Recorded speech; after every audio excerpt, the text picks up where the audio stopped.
Bienvenue sur Africa 24 dans cette nouvelle édition du QG News. Au sommaire de l'actualité, la journée électorale au Burundi ce lundi. Un peu moins de 4 millions d'électeurs sont appelés aux urnes pour des élections communales et législatives. Ces scrutins très controversés se déroulent dans un climat tendu émaillé de violence. Les élections locales se sont quant à elles déroulées dans le calme ce dimanche au Bénin. Après 2 années d'attente, les résultats des scrutins municipaux, communaux et locaux sont très attendus. Et puis le Maroc entreprend une politique de reboisement pour lutter contre la désertification. Quelles mesures ont été mises en place en faveur de la réhabilitation de l'écosystème? Élément de réponse à suivre dans ce journal. Mais avant de développer ces titres, en République démocratique du Congo, des voix s'élèvent contre le calendrier électoral. Pour l'heure, la commission électorale prévoit une série de scrutins, dont des élections locales cette année, au mois d'octobre, et le scrutin présidentiel au mois de novembre 2016. Les évêques catholiques demandent de leur côté que la présidentielle se tienne avant les élections locales et provinciales, arguant une surcharge électorale est difficile à tenir, notamment pour la préparation du côté de l'opposition.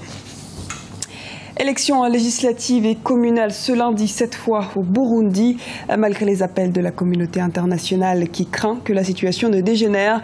Le pays vote sans l'opposition qui a décidé de les boycotter. La situation semble de plus en plus instable de jour en jour, comme nous l'explique Arwa Barkala.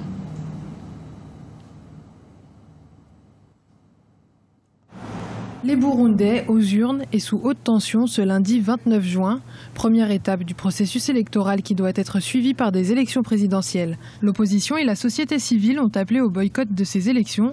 Ce dimanche 28 juin, Pinavio Hanuma, président de l'Assemblée nationale burundaise, a annoncé avoir trouvé refuge en Belgique. Il dénonce le forcing électoral du président Pierre Nkurunziza qui veut se présenter à un 3e mandat présidentiel. Le problème en soi, c'est que le pouvoir oppose aux manifestants la violence. La réponse politique n'y est pas et la communauté internationale, même les médiateurs, sont découragés. La solution pacifique, elle est très compliquée, elle est dans les mains du président Nkurunziza, c'est lui-même qui peut le faire. Et aussi, il y a l'intransigeance de l'opposition, donc il y a vraiment un vrai problème au niveau du pays. Les forces de sécurité ont été déployées dans la plupart des 11 500 bureaux de vote et en campagne. Toutes les missions d'observation internationale se sont retirées, à l'exception de celles de l'ONU. Les enjeux de ces élections communales et législatives au Burundi, des élections forcées parce qu'il y a l'opposition qui boycotte, il y a aussi la communauté internationale, certains pays qui refusent déjà de reconnaître les résultats de ces élections, sont principalement pour le président Nkurunziza une façon d'asseoir son pouvoir et en même temps d'imposer une négociation avec l'opposition après avoir eu déjà ses membres, notamment au niveau du Parlement, en ayant la majorité absolue. Donc ce qui fait que l'opposition pourrait négocier en position de faiblesse. Des centres de vote ont été visés par des attaques à la grenade dans la nuit du 28 au 29 juin. La mobilisation des électeurs est l'un des enjeux de ces scrutins. 11 morts lors d'arrestations d'islamistes au Tchad ce lundi. L'opération a été émaillée de violence avec des échanges de coups de feu entre interpellés et forces de l'ordre. L'un d'entre eux s'est d'ailleurs fait exploser au moment où la police tentait de l'interpeller. Notons que dans le cadre d'une enquête sur les attentats du 15 juin, le procureur a annoncé ce dimanche avoir démantelé une cellule terroriste et procédé à des arrestations, notamment d'un homme présenté comme le cerveau de Boko Haram pour le Tchad et le Cameroun, ainsi que plusieurs de ses complices de différentes nationalités. Retour à présent sur les élections municipales, communales et locales au Bénin.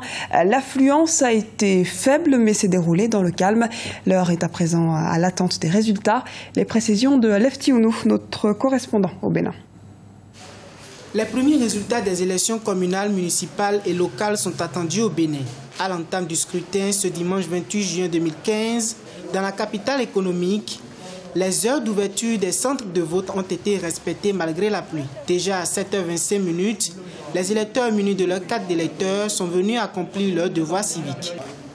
Le président de la République du Bénin, Thomas Boni-Yahi, a également sacrifié à son devoir civique. Satisfait du bon déroulement des opérations de vote, le chef de l'État béninois n'a pas manqué de préciser les efforts de gouvernance que chaque citoyen doit fournir à la base. C'est qu'il doit pouvoir faire l'effort en matière de gouvernance, la qualité de la gouvernance. pour que les ressources à leur disposition par la République soient mieux gérées. Tout le monde doit prendre part et tout le monde doit en tirer profit. Un scrutin dans le calme et la paix avec un taux de participation faible. C'est le constat fait sur le terrain. Pour de nombreux électeurs, c'est une fierté d'avoir accompli leur devoir civique pour le compte de ces communales, municipales et locales. Je viens de voter, j'ai constaté qu'il y a l'enracinement de la démocratie et pour l'Afrique et c'est ce que nous souhaitons.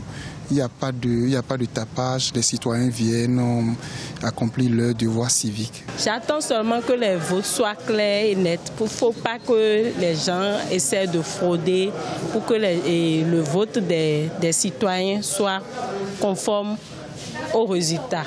Après 2 ans de retard, ces élections se tiennent pour la 3e fois au Bénin, après celle de 2003 et de 2008 depuis l'adoption de la loi portant organisation de l'administration territoriale.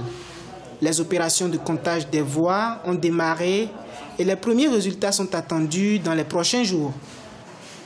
Dans l'actualité également, la MINUSCA renforce ses patrouilles sur le tronçon Garoua-Boulaye dans l'est du Cameroun et Bouar dans la préfecture de Nana Mambéré en République centrafricaine. La mission multidimensionnelle intégrée des Nations Unies pour la stabilisation en République centrafricaine a décidé de renforcer ses dispositifs pour répondre aux multiples plaintes des commerçants assujettis à des menaces, à des agressions et pillages récurrents. Réaction d'Ibrahima Yaya, président du syndicat national des chauffeurs professionnels des transports du Cameroun. Bon, nous grèvons parce qu'effectivement, les responsables qui sont censés nous escorter nous disent aujourd'hui l'ONU, la présentation de l'ONU, c'est pour sécuriser la marchandise simplement de l'ONU, pas la marchandise des particuliers. S'ils retournent que nous ne pouvons pas être en sécurité parce qu'il faut sécuriser une partie marchandise ou bien une partie d'une certaine personne, nous, on ne peut plus desservir la RTA. Et si on n'est pas en sécurité, on n'a pas les problèmes de bastonnage et consorts qui se vivent chaque jour. Mais c'est les réalités palpables. Il n'y a même pas eu d'assises parce que depuis qu'on a écrit, on a saisi le ministère des Relations extérieures de notre pays. Depuis décembre 2014, on n'a pas eu ici l'assise. On a envoyé un courrier pour demander une concertation urgente. Il n'y a pas eu d'assises. Et jusqu'au jour d'aujourd'hui, personne ne nous reçoit, personne ne nous écoute, on nous laisse, on nous envoie plus pour mourir, que de nous protéger, on nous envoie mourir. Tant qu'une assise n'a pas eu lieu au niveau de nous, pour qu'on trouve, on met un nouveau mécanisme de la sécurité, on ne peut plus desservir la RTA. Le Maroc lutte contre la désertification. La plupart des terres sont arides, mais les forêts couvrent 2,5 millions d'hectares. Des projets sont mis en place pour la préservation des écosystèmes, notamment dans la région orientale du pays. Emmanuel Mini-Mono nous explique lesquels. Le Maroc lutte contre la désertification. À l'instar de la plupart des pays du continent africain, le Maroc est confronté depuis plusieurs décennies aux graves menaces de la désertification et de la dégradation de ses ressources naturelles. L'ampleur du phénomène observé et les répercussions socio-économiques a amené l'État à adopter une politique et des programmes susceptibles d'enrayer la tendance. C'est dans ce cadre que la région orientale du pays fait l'objet de reboisement. Ici, les populations vivent essentiellement de l'élevage du bétail, mais avec des précipitations faibles et irrégulières, la sécheresse est un facteur commun que les agriculteurs doivent affronter. Il pleut une année, nous sommes heureux, ensuite il cesse de pleuvoir pendant 4 ans, ce qui nous rend tristes. Tout le monde en souffre, petits et grands éleveurs. Nous prions Dieu de nous donner la pluie et nous lui demandons de prendre soin de ces animaux. Les agriculteurs et les éleveurs de bétail se sont organisés en associations et coopératives pour travailler avec les autorités.